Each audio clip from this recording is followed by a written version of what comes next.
Hi. When I got Maschine Plus in for review, I asked on YouTube, Instagram, and Facebook what you wanted to know and got over 450 questions.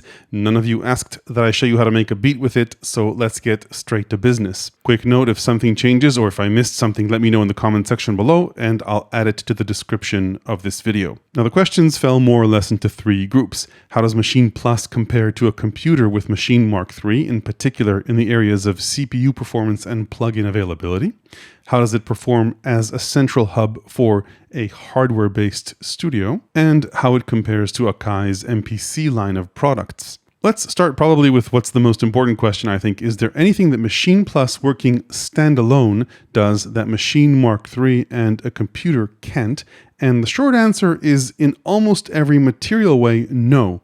If having a computer nearby never bothered you, you'll get more out of a setup that includes Maschine Mark III and a computer than Maschine Plus standalone. Maschine Plus is for people who want the machine workflow without a computer. So aside from that, the biggest difference between the two is that you can run any plugin you want, whether from Native Instruments or any third party, on Mark III with a computer, as opposed to a limited subset of Native Instruments plugins on Maschine Plus, at least as of now. And of course, if you run out of CPU power or RAM on your computer, you could always swap the computer or expand it potentially if it's not a Mac. There are some minor hardware differences between the two. Plus has two USB Type-A host jacks in the back instead of an on-off switch, and an SD card slot on the left.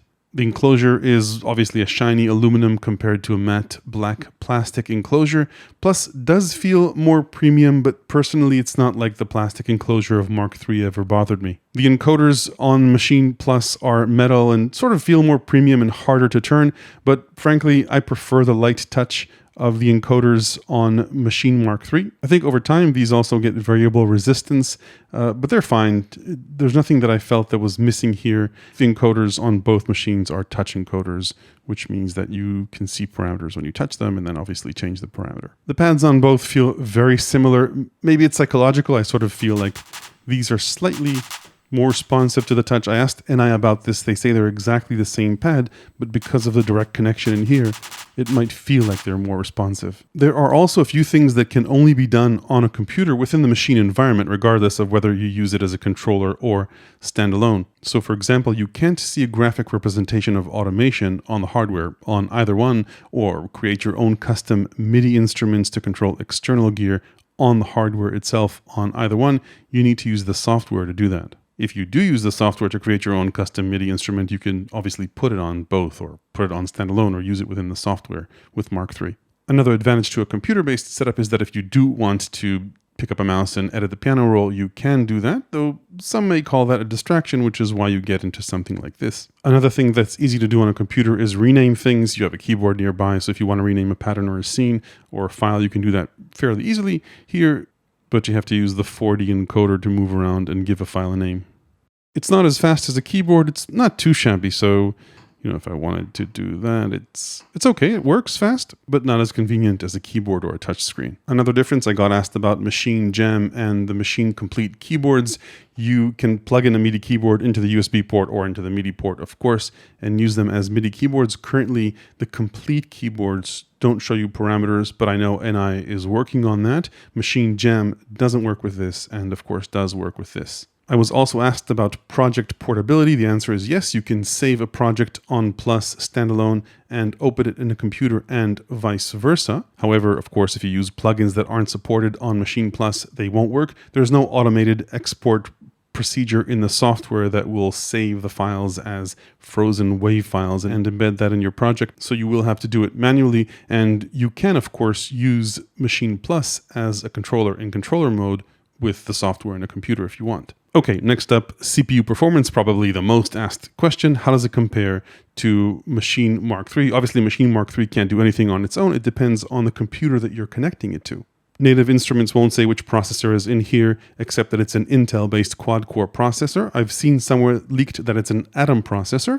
It's got 4 gigabytes of RAM. This MacBook Pro is a late 2016 MacBook Pro with 16 gigabytes of RAM and a quad-core 2.7 gigahertz i7 processor. Now I've got the handy CPU meter here on the bottom right. 100% doesn't represent 100% capacity for this. I wanted to see how far this will go, and I actually created a project that attempts to stress test this. So what I have here is massive loaded up on multiple groups in multiple pads, and let's just hear it. Yeah, you can see it's slightly crackling at the breaking point. So at 1, 2, 3, 4, 5 full groups and 4 pads, that's where it starts to break.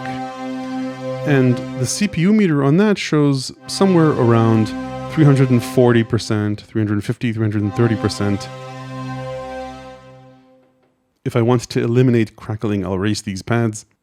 And then you get some when things start out and when they, maybe the first time you play. But again, it's more or less at around 330, 340%, just as a frame of reference.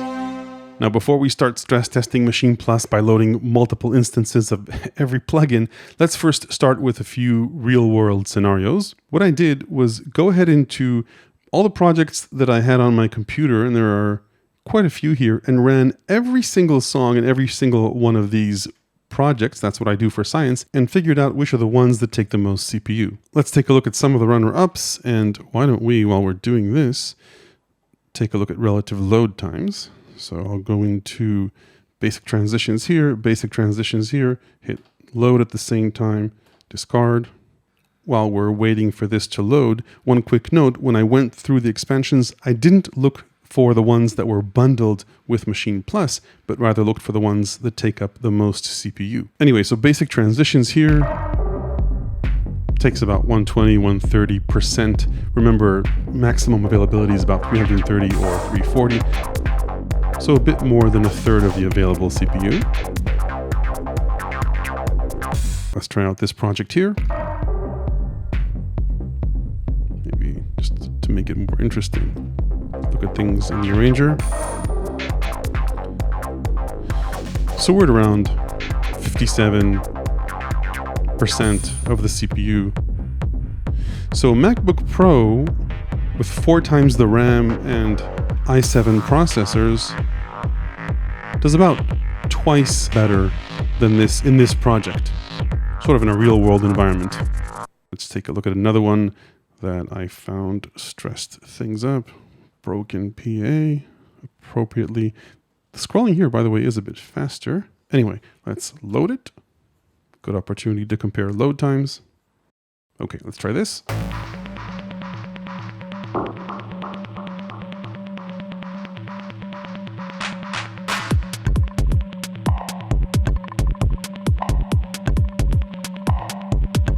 So yeah, about 136% around that CPU usage. By the way, projects and instruments take up CPU whether you use them or not, whether it's playing or not, pretty much as you can see here. So say if I wanted to go and open up a new project, just so you see I'm not cheating here. Let's take a look at the CPU. It takes it a while to update, but you can see it drop, to around 14%. Let's load the project up again. And you'll see CPU ramps up even though it's not playing. And it happens in both, by the way. CPU ramps up regardless of whether a project is playing or not.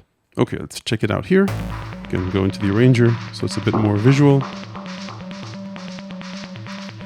So we're at about 71, 72% CPU. Let's wait for the next scene.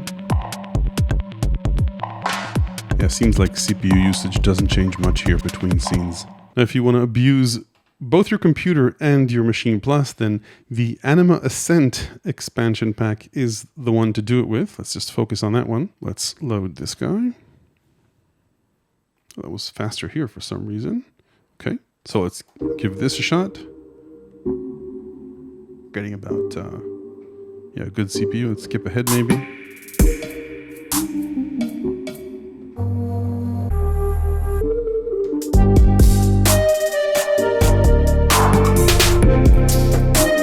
So about 190% to 200% when you consider the maximum. That's about 2/3 of the available CPU. Let's try that over here.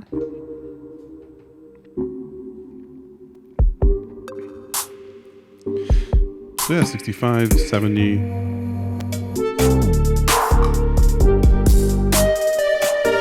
So yeah.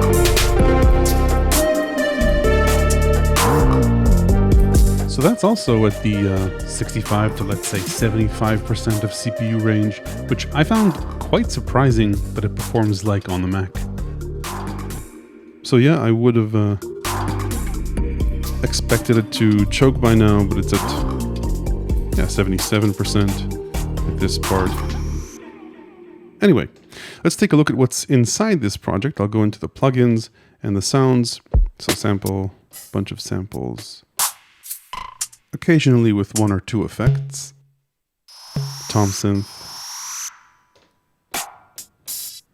Mainly samples which are pretty easy on the CPU, by the way. Massive over here, massive over here. So two instances of massive. Massive, massive with effects. There is an occasional crackle. I don't know if it's because this is the beta or because this project is too CPU intensive. So there are a few more here that come close to breaking the CPU. Let's load up this. Same one over here. That feeling. Let's take a listen to it here. See what it does. Load this meanwhile.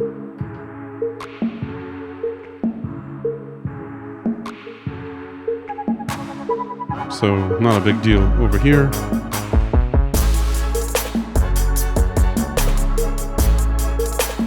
Not a big deal. About 180 on the CPU. Let's try that over here. So this is a project that took about 180 on the CPU on the Mac, which means about 55 or 60% of the CPU. Here it's taking between 75 to 80%. So those are the ones that work well. One did break Maschine Plus. Apparently limits sky. The sky isn't the limit over there. Let's load that up. That's the one that I saw wreak havoc on both. So if I play it over here, we're at 240, 245. Let's maybe move ahead.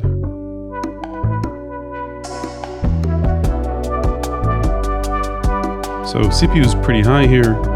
I can also hear the fan running. It's at about 240, 250, 260. I can see it peak at, say, 277. And let's see what's going on here. Yeah, it's at 100% or saying we shouldn't start. And indeed, yeah, not a pretty sight. So that should give you an indication, I think, of real world performance. Let's start out with a new project and try and stress test things a little bit differently. So first thing regarding samples, they don't seem to phase it much.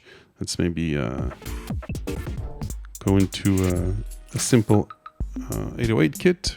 And if we go into the plugin, you can see this is all samples. So we're at 5% CPU.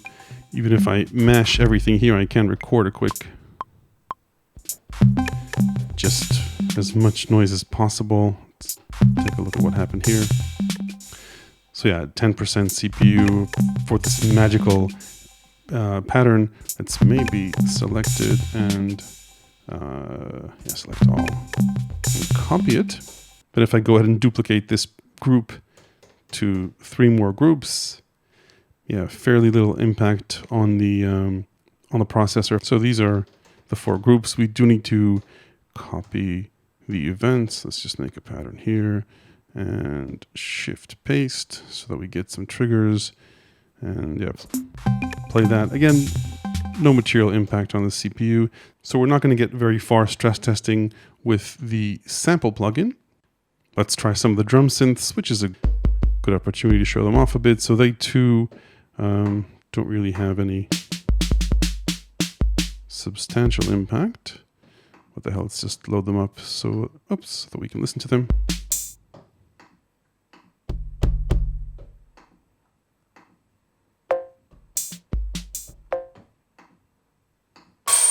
Symbols aren't too much to write home about here. Smells okay. And then let's load up the bass synth. Whoops. Yeah, and playing them doesn't do too much damage to the CPU. Let's duplicate these as well to 4 more. Remember, loading up the instruments themselves does burden the CPU. Doesn't seem like too much here. Let's duplicate some more just for fun. So that's without recording anything. Let's just record some noise in to a few of the groups.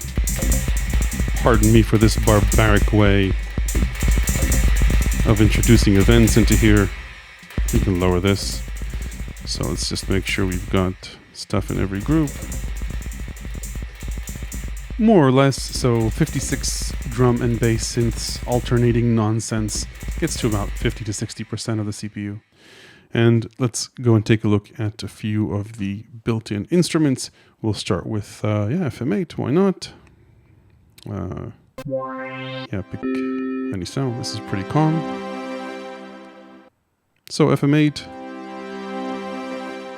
doesn't phase it much. We can duplicate this across, let's say, 8 pads. And we're playing all the notes, by the way. So if I go into the mixer here, you can see that they're all generating sound. It's just the same note. So FM8 isn't a big deal. Let's move on to Kontakt.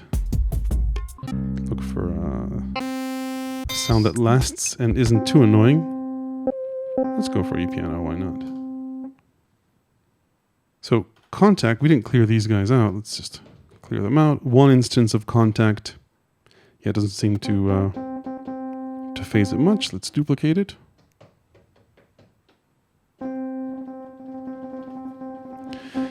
So playing them, we're getting to 8 instances, getting to 45%. If I look at the mixer, we're generating sound on all 8 tracks. Let's go for gold and duplicate this to more places. So we are generating sound everywhere, 16 pads, and we're at 73% CPU with 16 instances of Kontakt. Let's erase these and go ahead to Machine, yes, the built-in sounds, to Massive. Again, let's look for just a sound that plays and isn't too annoying. Let's do that. So one instance of Massive is 7% not playing and 24% while playing. Let's create 3 more of these. So while idle, not much. Let's play them all together. 28% for 4. Take a look at the mixer, make sure they're all making sound. Then let's duplicate them again 4 more times.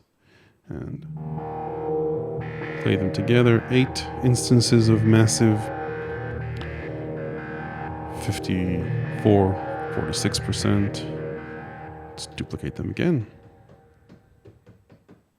26% when idle. And when mashing everything, we are crackling at 16 instances of these. So maybe go to 12. So 12 work well, but if we add more notes while they're playing before the old ones decay, it'll crackle, of course. Let's maybe try this with a different preset just for kicks to make sure that it's not preset dependent.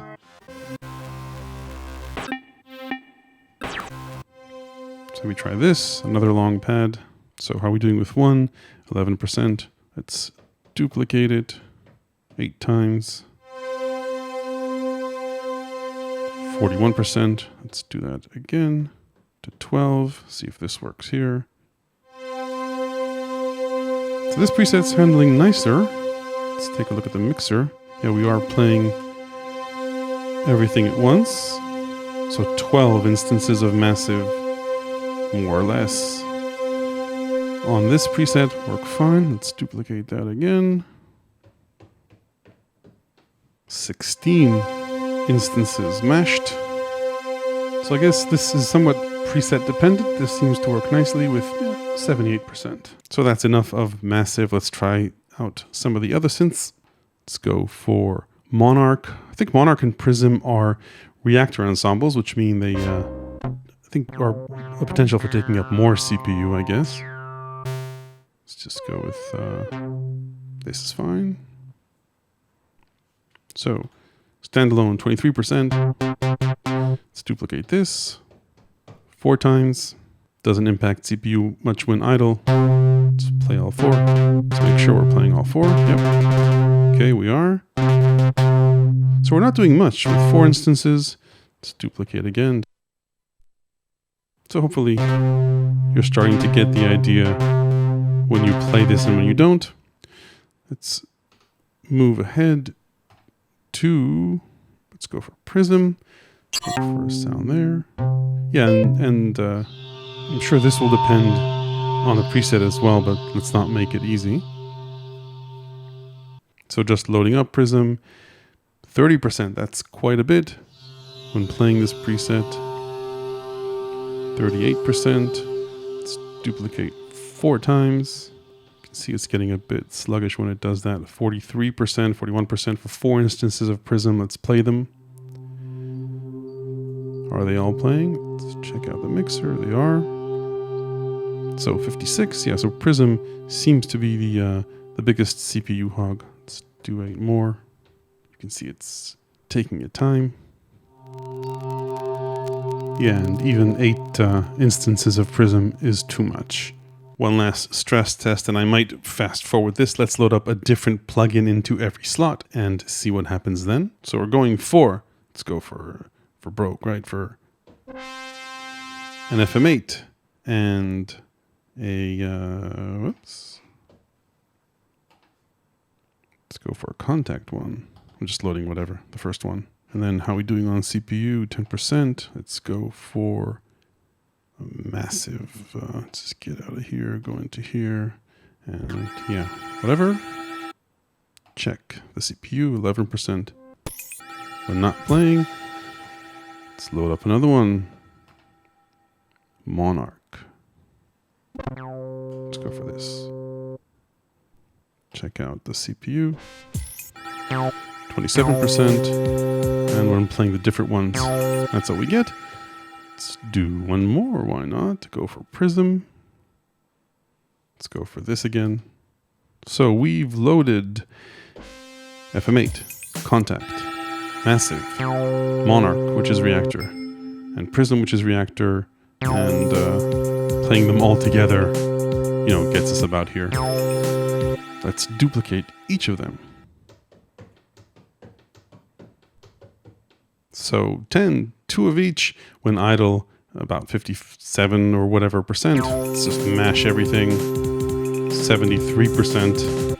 Okay, so hopefully this answers all your CPU questions, but there was a second important plugin question, which is which parameters are available, and that indeed is relatively limited, not compared to Maschine Mark III, but relative to what's available on the computer. So for example, for let's say Massive, there are quite a few pages of parameters, but you don't have access, for example, to choose the wavetables in here as far as what I saw. So most of the parameters are available, but not all of them. However, this is the full plugin. So to test that, I went out and I created a few Massive presets using using different wavetables, and they worked fine. So this is the 2 AM preset, and I modified some of its wavetables, and it sounds the same here as on the computer. So you do have access to the full synths here, but not to all the parameters. If you want, you can create presets with all the parameters on your computer and move them over here. So that's in terms of the synths. What about Kontakt and Reaktor? That's a special case. So you do get Kontakt and Reaktor instruments from the built-in libraries, from the Maschine library and the expansions. And for example, you've got retro machines, which are a set of Kontakt instruments, 3.7 gigs of instruments. So whatever Kontakt or Reaktor instruments that are bundled with Maschine Plus work well. But what if you want to load up your own Reaktor ensembles or your own Kontakt user instruments? So here the answer is mostly yes, but not quite. Before we get into that, let's just define what Kontakt and Reaktor are for those that aren't familiar with them. Kontakt is the name for Native Instruments plugin that plays sample-based instruments. Now, it's not just a multi-sample engine, but rather a whole modular environment that's built around sample manipulation. So for example, it's also capable of granular or wavetable synthesis. Kontakt is pretty much the industry standard for creating sample-based instruments. Reaktor is a virtual modular synth and DSP environment, and it's no small thing either. Native Instruments and other third parties use Reaktor to build entire synths around its engine. So anyway, all these Reaktor instruments are also bundled either with Maschine Plus or with the expansions that I put on here. I don't remember exactly which is which in this case, but quite a few options. Now, like I mentioned earlier, it turns out that Reaktor and Kontakt on Maschine Plus can play user ensembles and user Kontakt instruments that you make or download off the web, but with some limitations, and it's not an officially supported feature. So the first big limitation is that you need to own the full version of Kontakt and Reaktor in your native access account to run their respective instruments. These are $400 retail for Kontakt and $200 for Reaktor, but typically you buy them either on sale or as part of the complete bundle. So beyond that, the fact that you need to own Kontakt and Reaktor to run user ensembles, not the factory presets, just the user ones or ones you make. One of the things that's special with Kontakt and Reaktor instruments is that you get a special graphic interface for them, and that doesn't work here either. So let's take a look at an example. There's a user Kontakt instrument I have here called WaveSkimmer. Now, this is a commercial product and it's available as an unlocked instrument, meaning you need to own Kontakt in order to play it, as opposed to the licensed or locked instruments where you can just use the free Kontakt player to run them. Those, by the way, don't work here at all, at least as of now. Anyway, so this is the plugin, but if I go into the plugin parameters, there's no GUI for it. I'll put what it looks like on screen so you can compare the two. You do have access to parameters. The problem is that every parameter on the GUI, which makes sense, is represented here in ranges from 0 to 1. So say you wanted to access the number of steps, number of pulse steps, then you sort of don't know what you're changing here, as opposed to the fact that you can when you use the GUI. Now, unfortunately, there's no support for snapshots or presets here either, but you can edit each of these user instruments and on your computer and then save that as an NKI file and then bring that in here. So here I created 3 of my own presets based on the factory presets and me changing them around a bit. So this is the factory preset. I can load this up. It's something else, and then load this in, which sounds completely different. Then there's this one. Again, completely different. And you can go ahead and edit these parameters here. They just don't make as much sense as they do on the GUI. Obviously, there's no guarantee that any Kontakt instrument will work or that the CPU can handle it. You can see that here, this takes 31% CPU when used, and maybe down to 6 or 5% when not. So there's no guarantees that this will work on your or any Kontakt instrument, but it opens up a world of options for this, which is pretty cool. Now, aside from potentially using third-party Kontakt instruments, you can also create your own, again, if you own the full version of Kontakt. Now, since Native Instruments hasn't yet announced support for una corda for Maschine Plus, I went ahead and multi-sampled una corda using Sample Robot that imported that into Kontakt and then saved that as an instrument. Now, unfortunately, Maschine Plus doesn't have an onboard auto sampler, so if you want to auto sample a plugin or hardware instrument, you need to use any number of third-party tools to do that. If you have a Mac, then the $30 Mainstage has a built-in auto sampler, which works really nicely. Akai offer the free MPC Beats software, which has a built-in auto sampler and works nicely up to 4 velocity layers. I used Sample Robot, which does cost a bit for 2 reasons. First, because it supports more than 4 velocity layers.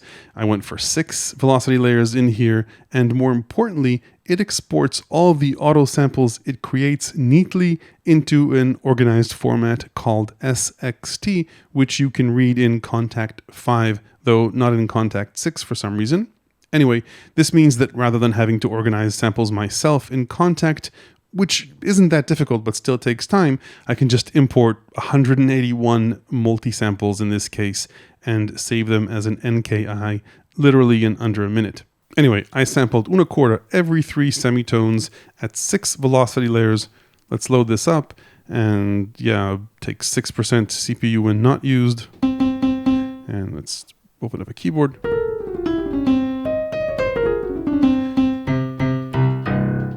Pretty pretty nice. Yeah, that's the limit.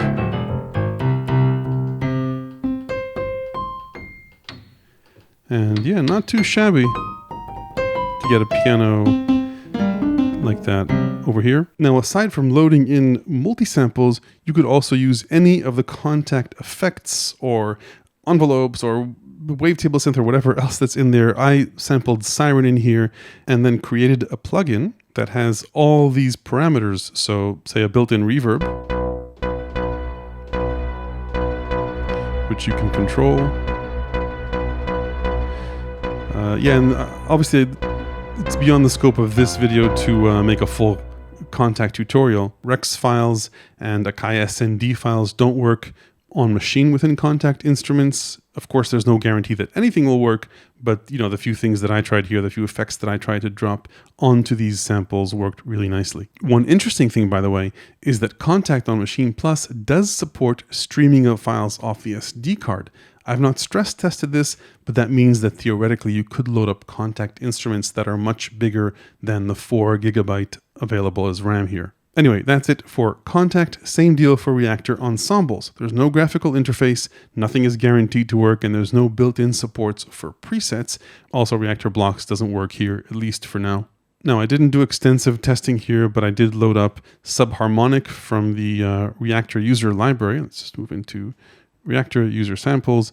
And like I said, you can't put presets in here, but you can configure Subharmonic or any other Reaktor ensemble that will work here, and then save that as an ensemble, which you can load into here quite nicely. So this is Subharmonic bells, and it's taking not too much CPU in this case. So maybe go and load a different one, brass 2.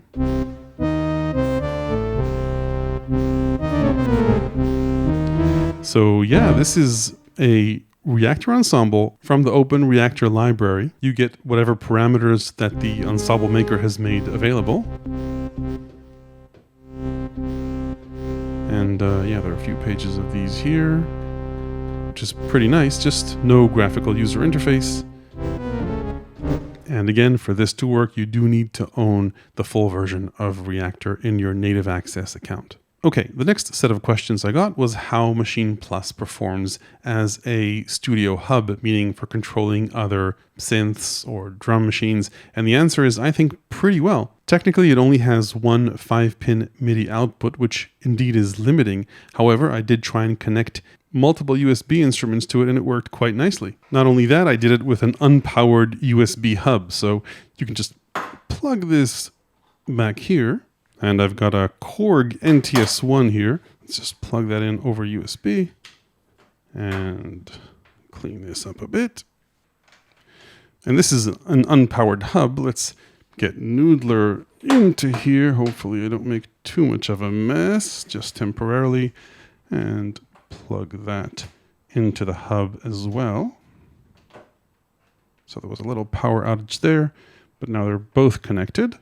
So a bit of a mess here, but if we go into the settings, into MIDI, input devices, and output devices, you can see that we have 2 ports for the NTS1. Don't ask me why there are 2 of them.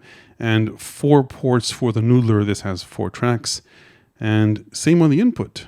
2 ports for the NewTek NTS1, and then 4 ports for the Noodler, in addition, of course, to the single MIDI port here. So I'll just clear this mess. Now, from an audio perspective, you've got 2 1/4-inch line inputs as well as a microphone, but they both feed into the same physical audio input, so a total of 2 inputs maximum. On the output side, you've got 2 1/4-inch outputs and a headphone output, and you can route audio, stereo audio, separately to the headphone output if you want. There's also independent level control for each. But what's nice about Maschine Plus is that if you do want more inputs or outputs, you can expand the audio ins and outs as well. Now, officially, NI only support their own interfaces for now, and I'll plug that in here and let's see what happens. So let's go ahead and get the USB into here.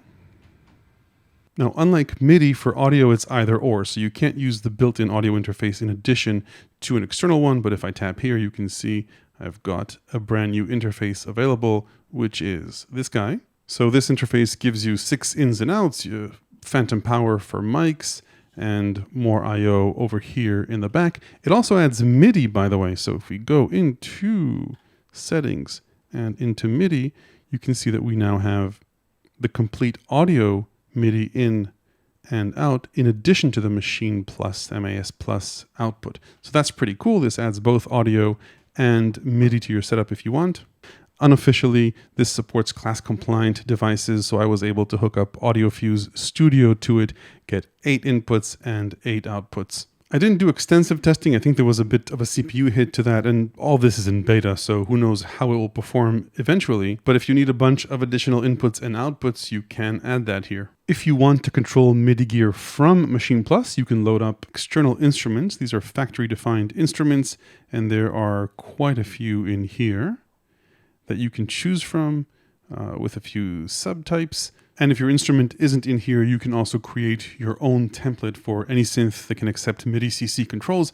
Like I mentioned earlier, you can only do this on a computer, but once you do, you can import that and then access those parameters using the macros. One of the nifty features of Maschine is the lock function, and that applies to external synths as well. So any parameter that you control, whether internally or externally, can be blocked and then messed around with. So let's just take a simple example. I can lock the state of the machine and then maybe, change levels like this, and maybe mess around some more. Then when I hit lock again, everything goes back to normal. And there's also a morph function where you can have that happen across a few different time options. So let's do that. For example, I'll hit lock again, maybe lower these guys. Then when I hit lock again, check out the level meters here. They gradually go back up. Now, not only that, you can set multiple lock states, up to 64 of them, and then morph from one lock state to the other, again applying to any parameter of your hardware gear as well. Now, I created a whole video tutorial about doing this using Maschine Jam a while back. I'll link to that below, but the same rules apply here as well. A final feature for Maschine Plus is that it has built-in Wi-Fi. You can use this for multiple things like downloading content, but more interestingly, it also has Ableton Link. So if you have other devices with Ableton Link, whether it's your laptop or iOS devices, there are increasingly more devices that support Ableton Link, which is a really nifty sync feature. Doesn't require any cables and works really well. Okay, moving on to the last big topic, Maschine Plus versus Akai's MPC. I'll be comparing Plus to MPC-1 because they're the most similar, I think, and I'll link below to a video I made comparing MPC-1 to MPC Live and Live 2 in detail for the difference between those devices. Also, my goal is not to go over every little feature, but more to speak generally, so we won't be comparing 808 snares between the two, but rather looking at the big picture. By the way, I don't think I'm biased between the two. Both companies sent this for review, but there was a cost associated with both. I'm mainly biased towards my patrons and you, the viewer, who probably skipped a couple of ads till you got here. So let's take a look at what I think are the most important pros and cons. I'll start with the pros for MPC-1. It costs half the price of Maschine Plus, $700 compared to $1,400, at least as of the making of this video. Now, you could say that I should compare Maschine Plus to MPC Live 2, which is in a similar price range, but the main difference between Live 2 and MPC-1 is the internal battery, internal speakers, and internal SSD drive expansion support, something which neither of these have, so I think this is the more appropriate comparison. Aside from that, a pro for MPC-1 is its touchscreen. Now, I think that for 90% of the workflow use cases, the touchscreen actually doesn't matter. But for the 10% that it does, it does. So for example, it may sound silly, but for naming tracks, having an onboard keyboard is pretty convenient. Same goes for patterns or scenes or sequences and so on. So it's not that big of a deal, right? If I wanted to rename this pattern, I could go into here and clear this, and it's not that bad, but still it's slower than doing it with a touchscreen. A touchscreen is also important for editing events. So playing live obviously isn't an issue, but let's say that I wanted to step sequence, That works nicely on the pads. But if I wanted to go ahead and edit these events, you can't touch them or press them. You need to sort of go around and select them or select ranges with the two knobs. Over here, it's pretty straightforward. So again, you could sequence with the pads and that works nicely. So that just works. But when you want to edit things, doing that on the touchscreen is obviously easier. I don't think that adding events using the touchscreen is too much of a joy. It's possible, but that's not the big deal. However, for example, selecting events is fairly straightforward and easy. Same goes, by the way, for automation. So when you edit automation on MPC-1 or any other MPC, it's pretty straightforward. You do it on the touchscreen and you see what's going on very clearly. Now you can see velocity automation here, but when it goes to automating other parameters like a filter cutoff and so on, you can automate them, but you have to do that manually or using the step sequencer. You don't see the values on screen and there's no touchscreen for you to draw automation if you like. Another important feature on MPC-1, I think, while it doesn't have that many plugins, it does have a built-in auto sampler. So if you want to auto sample plugins from your computer or from an external synth, you can begin an automation process, choose up to 4 velocity layers, and maybe even do loops and things like that. Anyway, you start a process in here, it's fully automated. It samples your plugin or samples your external instrument and automatically creates the instrument over here. Now you can create multi-sample instruments here as well, but you need to do that in the zone section of a sample. It's not that difficult. You see a map over here and you can choose, let me go into here, zone ranges. So I can, have this sample play in this portion of the keyboard and in this velocity range of the keyboard and add multiple other samples to fill in the gaps. But it is a manual process compared to the automated process over here. Then final pro for MPC-1 on the connectivity side are 4 CV gate pairs. If you're working with modular gear, that's very useful. If you want to work with modular gear here, you'd need to get a MIDI to CV module or converter, an external one, hook that up to the USB port or MIDI port. So those are the pros for MPC-1. Let's take a look at the pros for Maschine Plus. The most material difference, I think, is the sheer amount of plugins and content for those plugins on Maschine Plus. If you're talking about sampling, MPC-1 and Maschine Plus are very similar, but when it comes to plugins and built-in synths, you really can't compare. MPC has, at least as of the making of this video, only 3 plugins. You can see them over here. If I go into a plugin program type and select, you've got Tube Synth, which is a simple virtual analog type synth that's polyphonic, Bassline, which is a monophonic virtual analog synth, and Electric, which is an electric piano emulation.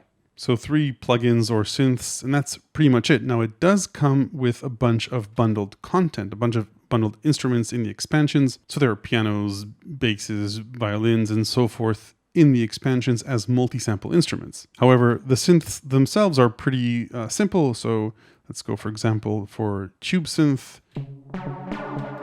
Go into Program Edit. So fairly simple oscillator, filter, envelope, LFO style synth. Same goes for Bassline. Again, a relatively simple synth. And Electric is a nice electric piano. Let's go into here and again, Program Edit. So a bunch of interesting options there in terms of how the piano behaves. Change these around. But that's it again for now. Maschine, on the other hand, comes with multiple synths and multiple drum synths. Now, I showed you these before, so I won't go over them too long, but I mentioned this earlier. Here we go. Drum synths let you shape your sound, which means you don't have to search for samples until you find just the right kick or just the right snares. We won't go over all the drum synth engines here and what they can do, but yeah, they're pretty substantial. And like I said, this saves you the effort for going through folders and browsing for the right kick or snare. Now, beyond that, you have the built-in synths. We talked about this earlier. FM8, a full FM synth, Massive, a full wavetable synth, Monarch, a mini Moog-like emulation, but a solid bass synth, Prism, which is a physical modeling synth, and then Kontakt and Reaktor. We spoke about that as well. Even if you don't have the full license to them, let's go for Reaktor, which is capable of creating quite a few crazy synths, All of these things can be anything from simple synth sounds to, evolving patterns. And yeah, no fancy graphics, unfortunately, for the synths, but you mess around with the macros and you get what you get, and there are multiple pages of parameters. So all of these are just essentially pages of parameters. It's just nice to see the custom graphics. Now, if we include in this the user Reaktor ensembles and context instruments, which you can either create yourself or download from the internet, like I mentioned, that's a huge library. It does cost extra to get that onto here, but it's quite a little beast in terms of sound design. Aside from that, while Maschine Plus doesn't have a touchscreen, it has 8 encoders as to 4, and I think they're more useful here. It's very clear what each encoder does. On the MPC series, it's a little bit less clear. When there are screens like this, you can sort of figure out what does what more or less, and there's this overlay which is new for 2.8, which shows you what an encoder does, but it only appears when you touch the knobs. You use the Q links to move around various banks, and it's nice when there are these outlines, but that's not always the case. So for example, in this screen, you don't know what the encoders do or the Q links do until you touch them, and you don't really know what the groups do until you sort of page through them and touch a button. The Q links don't get as much use as they could have, I think, or as much as the knobs do here. An exception to this, of course, is the MPC-X, where you get 16 Q links. There's a little screen that tells you what they do. That, of course, is a fantastic user experience. More pros on the hardware side. Maschine Plus has an edge in terms of RAM, 4 gigabytes versus 2 gigabytes. Now, I don't know exactly how much of the 4 gigs are available for samples because currently there's no indication of free RAM on screen, but I asked NI about this and they said that there are at least 3 gigs free for samples, if not more, as opposed to 2 gigabytes in total for MPC-1, including the operating system. In practical terms, I tried to overload this with samples, and you have about, and don't hold me to this, but about 800 megabytes of sample space available here and on any MPC in the line. So bottom line, in terms of effective storage for samples for projects in real time, you've got about 3 to 4 times more space available on Maschine Plus compared to the MPC series. Maschine Plus also has an advantage of 32 gigs of internal onboard storage versus only 4 gigs on the MPC-1 or 16 on the MPC Live, but realistically, you're going to want to get an SD card for both and just use that. Also, a pro for Maschine Plus, at least currently, is its expandability with external audio interfaces, something that you can't do here. Maschine Plus also has built-in Wi-Fi, which MPC-1 does not, though the MPC Lives do. As I mentioned earlier, that's very useful for Ableton Link. MPC-1 does support Ableton Link over the Ethernet port in the back, which this doesn't have. Finally, on the hardware side, Maschine Plus does have more buttons, which does come in handy for certain things. So for example, the group selection is very useful. Okay, the ability to move between groups with a click of one button as opposed to a shift function. And then I really like the fact that you have the keyboard chords and pads buttons, so you can very quickly move from playing pads to playing a sample or tone chromatically to a chord mode. All these functions exist here, but you need to go into the notes screen and then choose the mode here. So it exists, it's just not as immediate. Beyond that, more a matter, I think, of personal preference. I prefer the pads on Maschine. They're much more sensitive than the pads here. These sort of need force. I don't think the size matters, by the way. I don't mind that these pads are smaller compared to these pads. And I cleaned this up just before we started, but these pads do tend to be a dust magnet. These probably are too, but because of the color, you don't see it. Now, on the software or workflow side, I think it's more a matter of preference.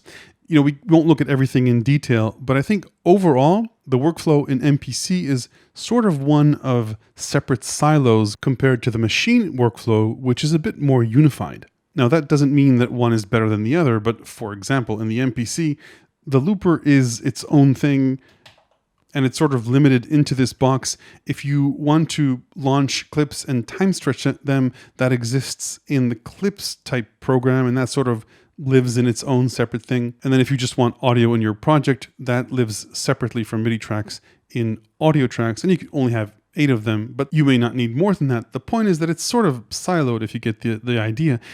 On Maschine, looping, time stretching audio, and just generally audio tracks all live within the audio module. Another difference is browsing through samples. There are pros and cons here as well. If you browse through samples on the MPC, it's sort of more like a directory structure. You go through directories, you can have shortcuts to directories, and there's a search function, which is very useful. However, there's no tagging, at least not that I know of.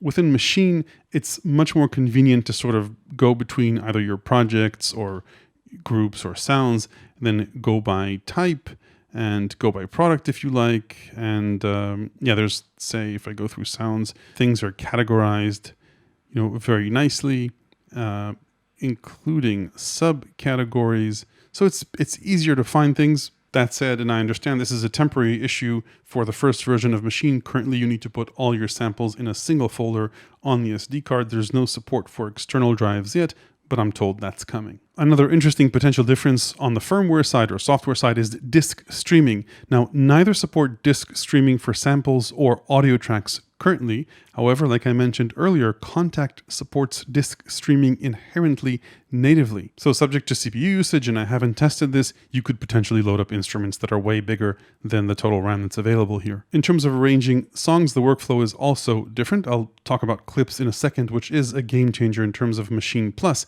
but let's just talk about arranging scenes or sequences. With MPC1, there's no such thing as a pattern that can be the same thing across multiple sequences in your song. So if you want to repeat a certain pattern multiple times in your song, you need to manually copy and paste that pattern from sequence to sequence. Now, you may prefer it that way, so if you make a change in a pattern, it doesn't happen across the song, but within Maschine, you've got that option. So you've got the concept of patterns and scenes, and if I go ahead into Ideas view for a second, then you can reuse a pattern in multiple scenes, and you can arrange a song scene after scene. If you make a change, say in pattern 3 here, it will apply to every single scene that uses that pattern. Moving into songs, Maschine does have the advantage of giving you a sort of arranger-like timeline where you can see every scene or every section proportionately in the song. Now, MPC does have a song mode, but you get more a list of sequences than a timeline-based view here. And then, most importantly, for creation of songs,